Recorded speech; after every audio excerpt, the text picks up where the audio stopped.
Segala kemuliaan hanya bagi Tuhan saja. Engkaulah Allah yang mengatasi segala sesuatu. Tetapi pada saat yang sama Engkau juga adalah Bapa kami yang dekat dengan setiap anak-anak-Mu.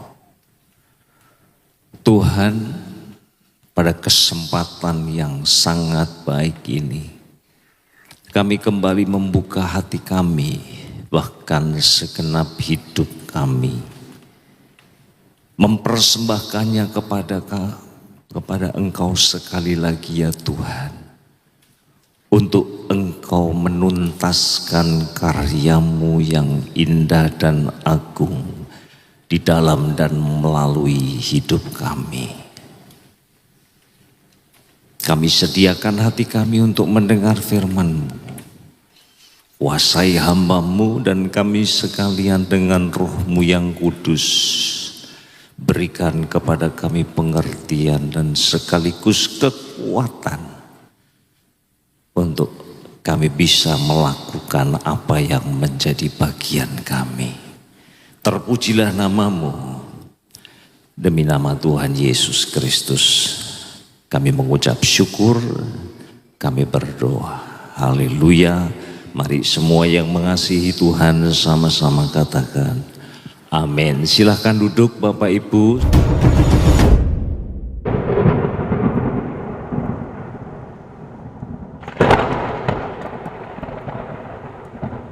Shalom. Salam sejahtera buat kita sekalian.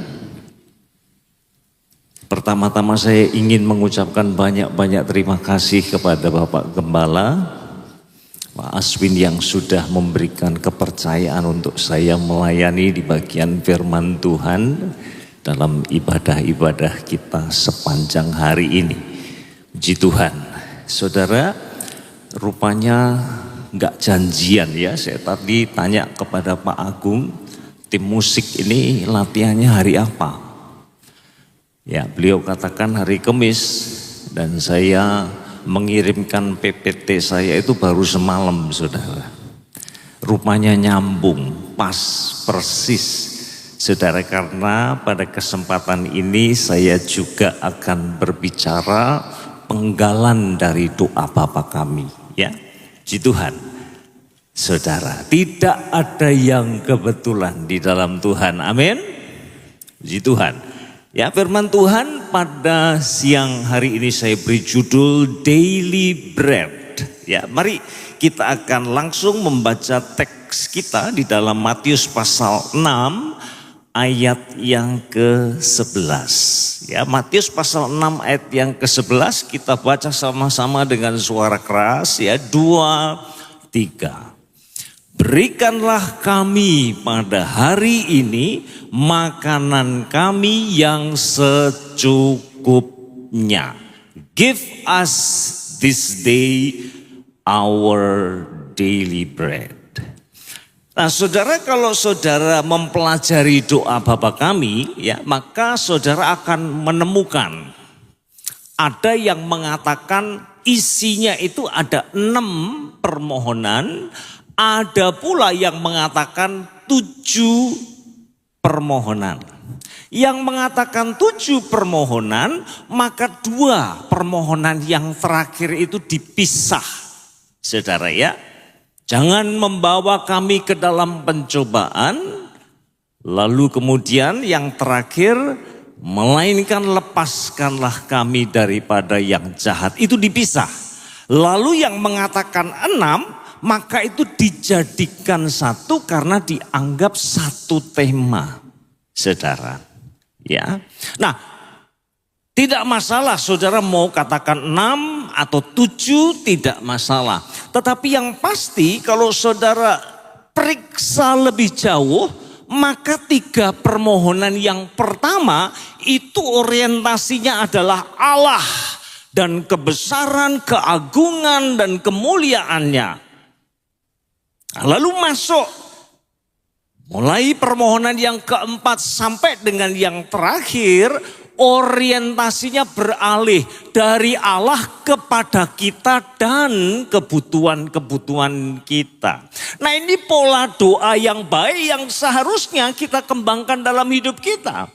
Setiap kali kita datang kepada Tuhan, pertama-tama tinggikan Dia, puji, sembah Dia, naikkan syukurmu kepada Dia. Baru kemudian kita bawa permohonan-permohonan yang terkait dengan kebutuhan kita. Nah, pada saat ini Bapak Ibu sekalian, kita akan konsentrasi pada permohonan yang keempat. Berikanlah kami pada hari ini makanan kami yang secukupnya. Nah, pernahkah saudara berpikir bahwa permohonan ini sesungguhnya cukup ganjil, janggal? Janggalnya di mana, saudara ya? Nah, kalau saudara pulang ke rumah lalu kemudian buka kulkas saudara, maka di situ ada cukup bahan makanan ya. Yang kalau diolah maka kita bisa makan barangkali 3, 4 bahkan seminggu ya yang akan datang, cukup saudara. Lalu kenapa Tuhan Yesus mengajarkan kepada para muridnya dan kepada kita sekalian untuk kita datang setiap hari kepadanya dan memohon, berikanlah kami pada hari ini, day by day, makanan yang secukupnya. Nah, tentu saja saudara ya, ada maksud di balik itu. Nah, saya akan mau menyampaikan saudara 3 kebenaran yang sangat basic tetapi yang perlu kita tanamkan di dalam diri kita saudara ya, dengan mengikuti pola doa Bapa kami ini. Ya, utamanya permohonan yang keempat. Mari kita lihat sama-sama saudara. Yang pertama ini maksud dari Tuhan Yesus, yaitu untuk menyadarkan kita semua bahwa hidup kita sepenuhnya bergantung kepada Allah. Hidup kita secara total bergantung kepada Allah. Nah, saudara, ini kelihatannya kebenaran yang sangat sederhana.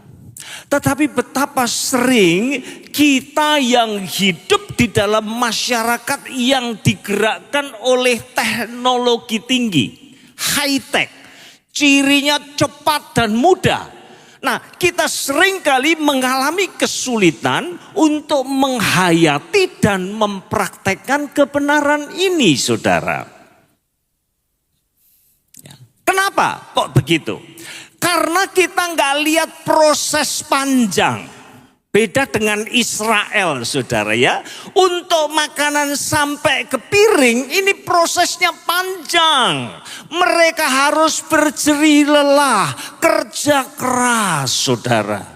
Sampai kemudian bisa menikmati berkat Tuhan, makanan yang ada di depan mereka, saudara. Mereka mulai dengan mempersiapkan tanah. Tanah dibajak, dibuat gembur, dipersiapkan terlebih dahulu. Lalu mulai tabur benih, menanam.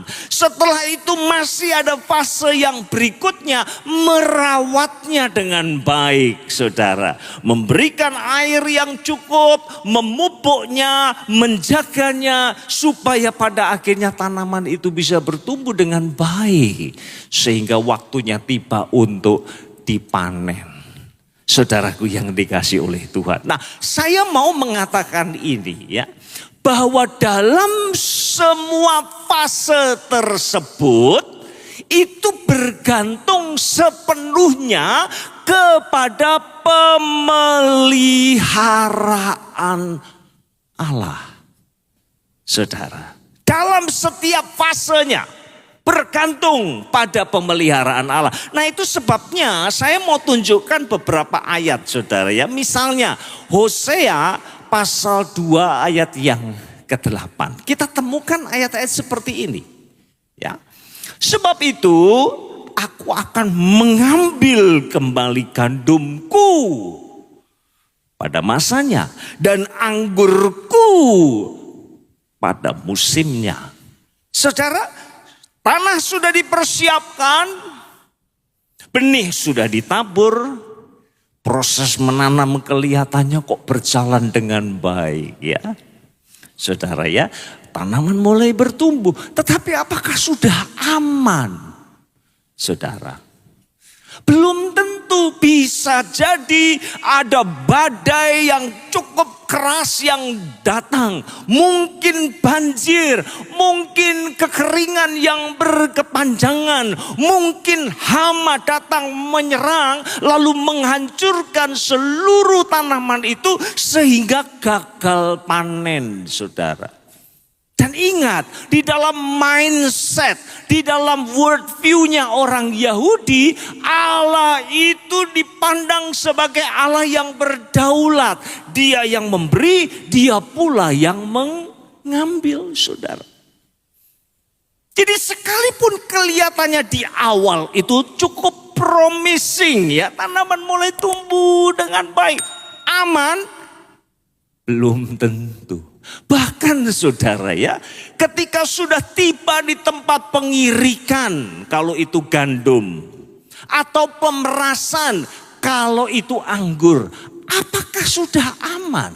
Saudara, mari ya di kitab yang sama saya ajak kita melihat di pasal yang ke-9 ayat yang kedua. Sudah perhatikan ya, saya bacakan. Tempat pengirikan gandum dan tempat pemerasan anggur tidak akan memberi mereka makan. Dan anggur akan mengecewakan mereka. Saudara perhatikan ini. Sudah tiba pada fase yang terakhir. Panen berhasil cukup baik. Tinggal selangkah lagi dinikmati di piring mereka. Masih juga belum aman, saudara. Bisa jadi api datang melalap habis gandum mereka sehingga mereka tidak menikmatinya. Atau kalau itu anggur, biasanya tahun-tahun sebelumnya itu anggurnya sangat berkualitas. Tetapi kali itu kok anggurnya masam, kok banyak yang busuk, kualitasnya kok begitu rendah, saudara. Jadi saudara melihat ini proses yang panjang yang harus mereka ikuti, mereka harus bekerja keras, berjerih lelah. Sampai makanan tiba di piring. Dan itu pun semuanya bergantung pada providensia Allah, pemeliharaan Allah. Jadi kalau demikian saudara, kita melihat apa sih yang menjadi target Tuhan Yesus ketika beliau mengajarkan kepada kita, berdoalah, berikanlah kami pada hari ini makanan kami yang secukupnya. Targetnya apa, saudara? Tuhan ingin memerangi sikap self-reliance, bergantung pada diri sendiri, self-dependent, saudara. Karena kalau sudah self-reliance atau self-dependent, maka Allah gak dapat ruang dalam kehidupan kita untuk bekerja. Dan ini adalah kecenderungan kita semua. Saudara, saya kasih contoh ya. Saudara membaca di dalam pasal yang ke-9 dalam Injil Markus itu ya. Ada seorang bapak yang membawa anaknya yang kerasukan setan, saudara. Sedemikian hebatnya roh jahat itu menguasai dia sampai dibanting-banting ke tanah. Kejang-kejang mengakibatkan dia menjadi bisu dan tuli. Saudara, kadang-kadang membahayakan jiwanya, bawa ke air, bawa ke api, saudara. Dan bapak itu sudah membawa putranya itu kepada para murid. Tetapi Tetapi apakah para murid berhasil mengusir setan daripada anak itu? Tidak, saudara, tidak. Makanya kemudian sang bapak membawanya kepada Tuhan Yesus. Nah, kalau saudara pindah ke pasal 3 dari Injil Markus ya, saudara melihat bahwa sesungguhnya para murid itu dipanggil pertama untuk menyertai Tuhan Yesus. Lalu setelah itu diutus untuk memberitakan Injil. Mereka pun juga diberi kuasa untuk mengusir setan, saudara. Jadi sudah pasti ya, mereka pertama menyaksikan bagaimana Tuhan Yesus mengusir setan. Lalu mereka praktek, saudara ya. Sekali, 2 kali, 3 kali, 4 kali, 5 kali, 6 kali, 7 kali berhasil. Lalu apa yang terjadi, saudara? Nah, ini masalah kita semua. Mereka mulai mengandalkan diri sendiri. Karena aku sudah lakukan itu, aku sudah jadi biasa, maka aku tidak butuh lagi Allah. Aku bisa melakukannya sendiri. Saudara, itu sebabnya Tuhan mengizinkan mereka gagal. Tapi dengan tujuan supaya mereka belajar untuk mengandalkan Tuhan Yesus. Itu sebabnya Tuhan Yesus menghardik, marah kepada mereka dan memanggil mereka dengan sebutan ini.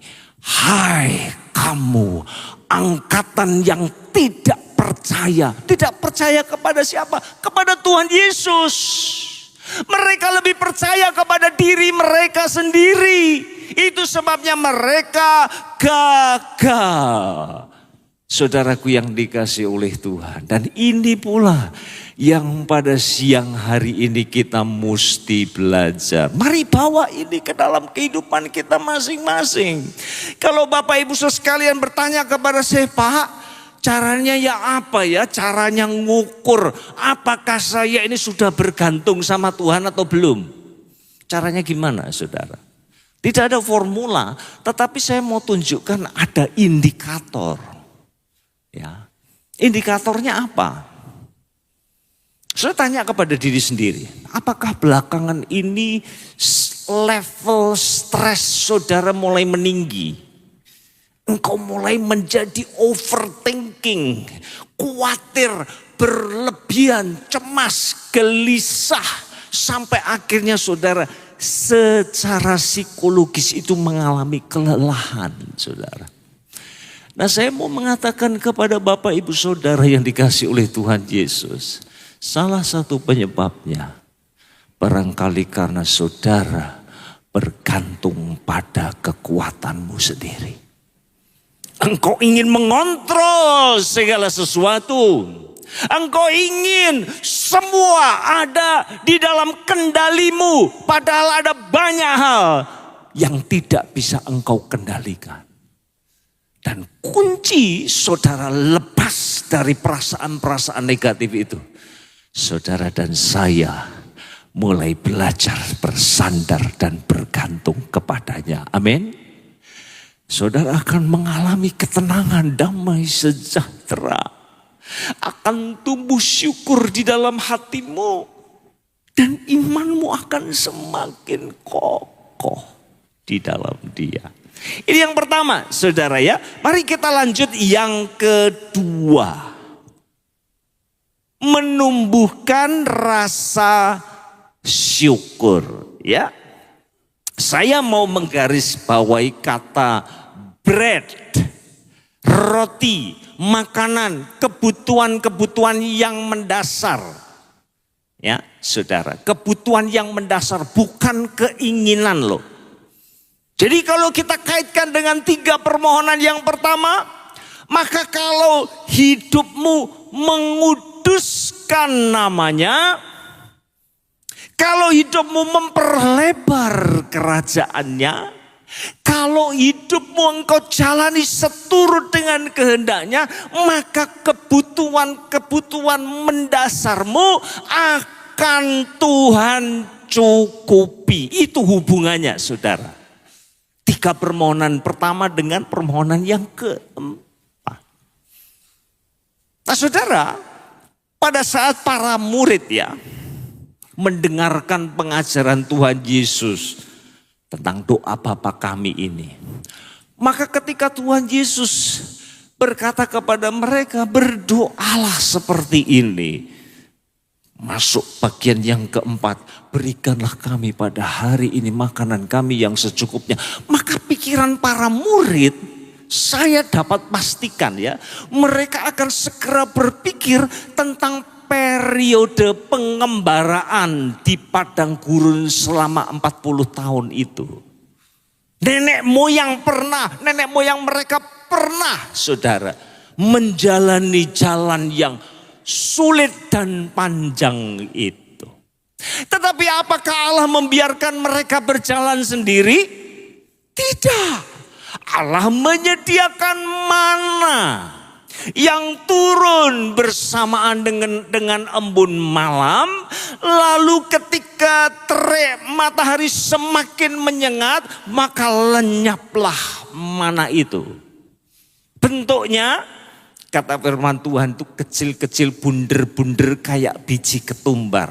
Putih kekuningan. Mereka pungut itu, tumbuk lalu buat roti. Saudaraku yang dikasih oleh Tuhan. Dan itu cukup untuk sehari. Nah makanya terjemahan dalam bahasa Indonesia, makanan yang secukupnya.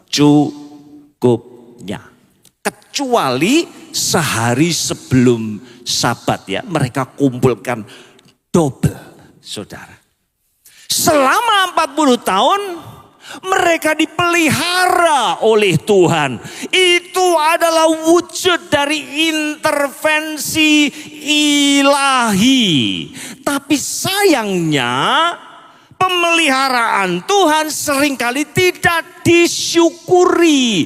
Justru keinginan daging yang semakin menguat di dalam diri mereka. Saudara, saya mau tunjukkan. Ya, mari kita sama-sama pindah ke Perjanjian Lama. Saudara ya, kita lihat kitab Bilangan pasal 11 ayat 4 sampai yang ke-6. Ya, saya bacakan untuk kita sekalian. Orang-orang Tetot, ya supaya enggak susah nanti ngeditnya, saya edit langsung. Ada mungkin yang baru pertama kali lihat, di Alkitab ada kata itu ya. Yang ada di antara mereka kemasukan nafsu rakus. Dan orang Israel pun menangislah pula serta berkata, siapakah yang akan memberi kita makan daging? Kita teringat kepada ikan yang kita makan di Mesir dengan tidak bayar apa-apa kepada mentimun dan semangka, bawang prei, bawang merah dan bawang putih. Aneh juga ya, kangen kok sama bawang. Tetapi sekarang kita kurus kering. Dalam terjemahan NIV dikatakan hilang nafsu makan. Tidak ada sesuatu apapun kecuali mana ini saja yang kita lihat. Sudah pertama itu ya, kata Tetot itu menunjuk kepada siapa sih? Ya, itu adalah sekelompok orang yang kemungkinan besar orang non-Yahudi. Ya, ada di tanah perbudakan di Mesir, lalu waktu umat Allah keluar dari tanah perbudakan, maka mereka ikut, saudara. Lalu dalam perjalanan ya, kita masuk di pasal 11 dari kitab Bilangan ini, mereka mulai bernostalgia, dan nostalgianya ini nostalgia makanan, saudara. Ya, dan sesungguhnya nostalgia makanan tentu saja tidak ada masalah. Tetapi menjadi problem karena mereka membayangkan makanan yang mereka santap dulu. Mereka lupa kalau mereka makan itu sebagai budak. Mereka ditindas, dijajah oleh bangsa lain, saudara. Bahkan yang lebih parah lagi, mereka lupa bahwa Allah telah menyelamatkan mereka dengan tangannya yang kuat. Sehingga akhirnya mereka dikuasai oleh kedagingan mereka. Nafsu, rakus. Dan ingat ini saudara ya, sikap-sikap yang negatif menular begitu cepat saudara. Maka kita lihat ayat yang ke-10 ya, masih di kitab yang sama. Ketika Musa mendengar bangsa itu, yaitu orang-orang dari setiap kaum menangis di depan pintu kemahnya, bangkitlah murka Tuhan dengan sangat. Dan hal itu dipandang jahat oleh Musa. Sampai di sini saudara, saya mulai berpikir begini ya. Kok Tuhan itu gak toleran ya sama umat Israel pada waktu itu? Bukankah mereka itu sudah sedemikian bosannya dengan mana? Mereka coba dengan cara-cara kreatif. Mana rebus, mana goreng, mana asam manis, mana lada hitam. Bahkan mereka jadi kreatif, mereka buat bamana split. Saudara jangan terlalu serius dong. Ya, bosan saudara makan soto 1 bulan? Bisa? Pagi, siang, sore? Halo? Waduh, lihat soto kemudian saudara mau muntah saja kali ya. Blokek saudara. Kok Tuhan gak toleransi? Ya. Nah maka saya mau tunjukkan kepada saudara bahwa mana itu sebenarnya bicara 2 hal. 1, wujud dari pemeliharaan Allah atas Israel. Itu 1 ya. Wujud pemeliharaan Allah. Yang kedua saudara, mana itu adalah lambang kecukupan. Nanti kalau saudara ada waktu coba pelajari di dalam kitab Ulangan itu ya, pasal yang ke-8. Memang Allah itu sengaja membawa mereka melalui padang gurun ya, dan mereka diberi oleh Allah mana untuk maksud merendahkan hati mereka dan menguji mereka. Menguji mereka. Allah sedang mendidik dalam hal apa? Salah satunya mencukupkan diri atas pemeliharaan yang Tuhan berikan kepada mereka. Jadi kalau kita tanya, apakah mana itu the best? Yang terbaik? Jawabnya tentu saja tidak. It is not the best, but it is good enough.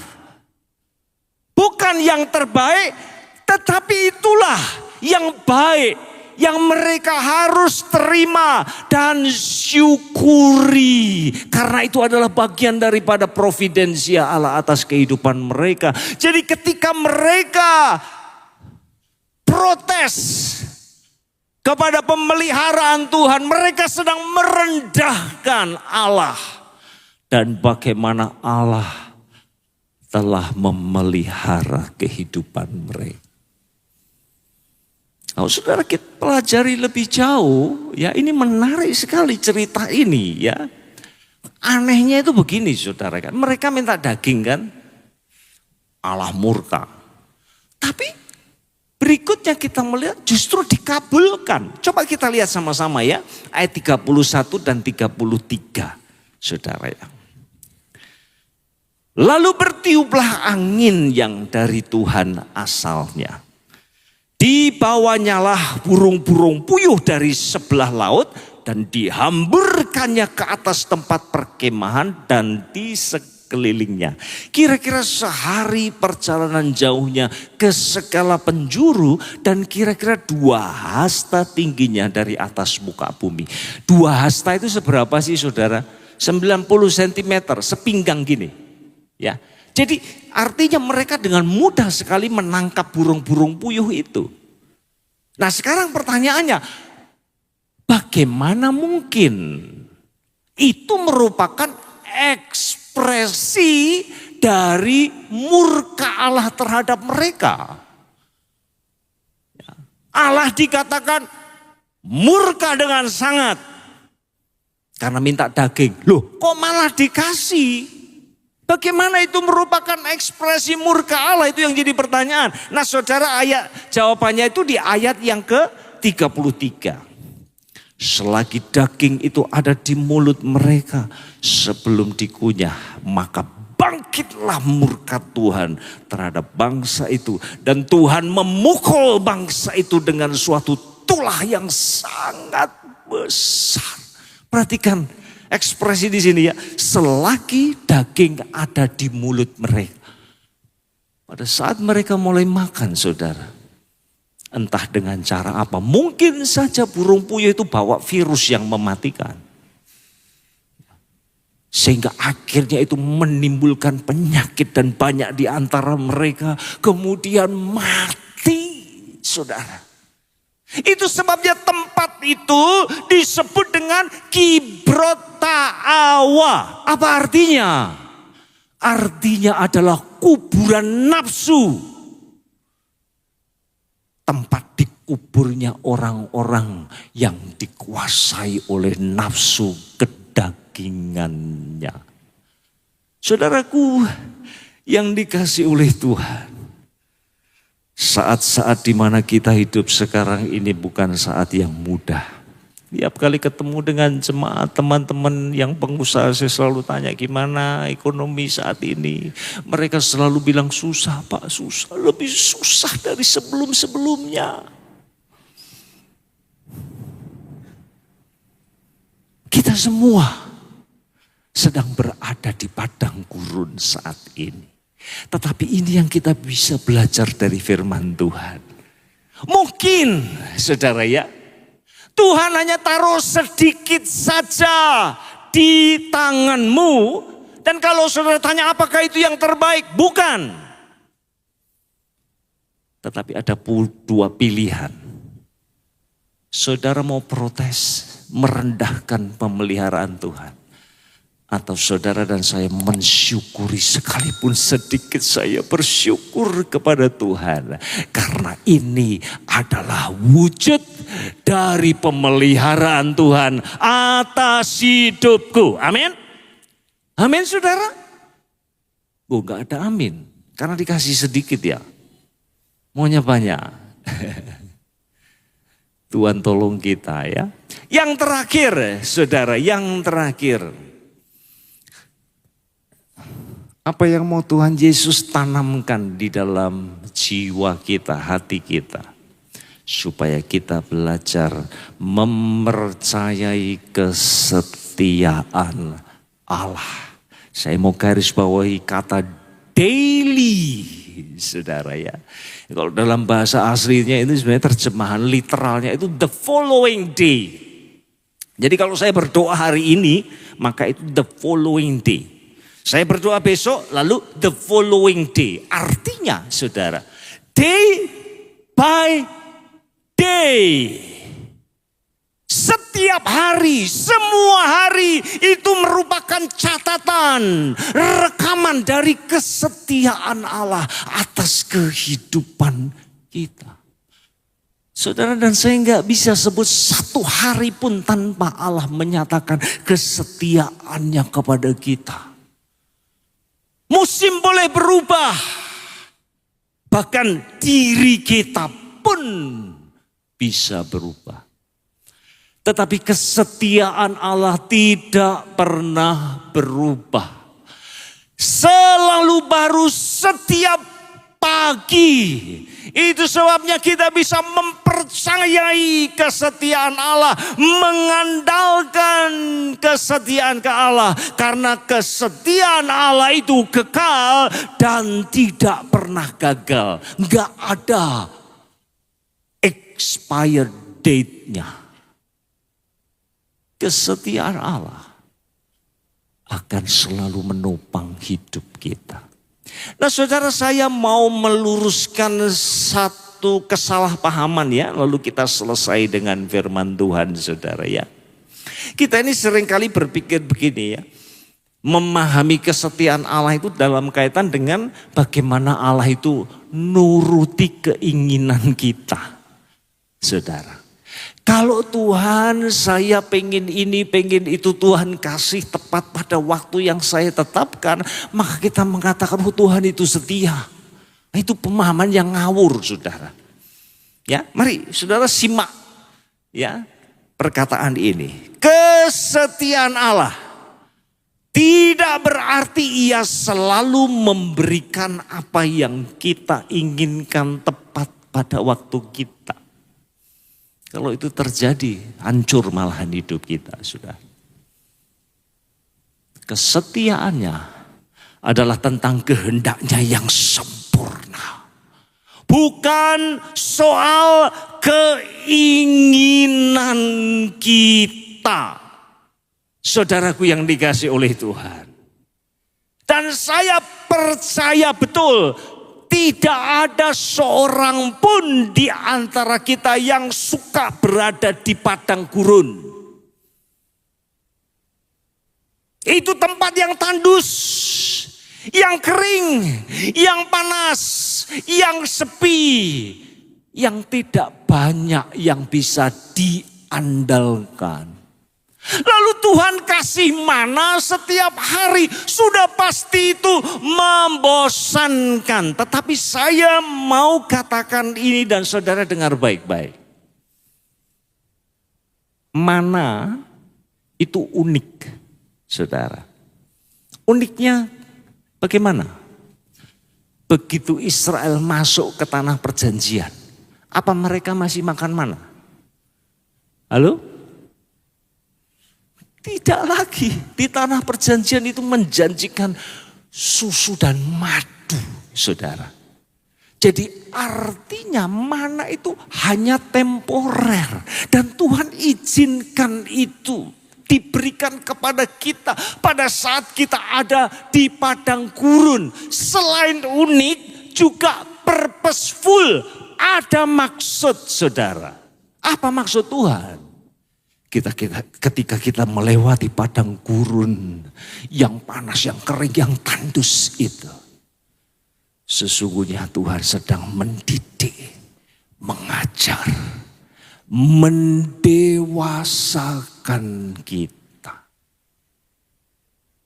Saudara, kalau begitu, memang ini gak gampang, saudara. Pak, ini susah betul loh Pak, pengangguran begitu banyak, PHK luar biasa. Bisnis banyak yang kolaps Pak, bagaimana bisa bersyukur? Betul saudara. Tetapi kalau Tuhan izinkan kita melalui itu, maka Tuhan sedang bekerja untuk mendewasakan saudara dan saya. Bisa katakan amin saudara. Amin. Amin. Supaya apa sih? Kita ini kan seringkali yang dilihat itu tangannya Tuhan.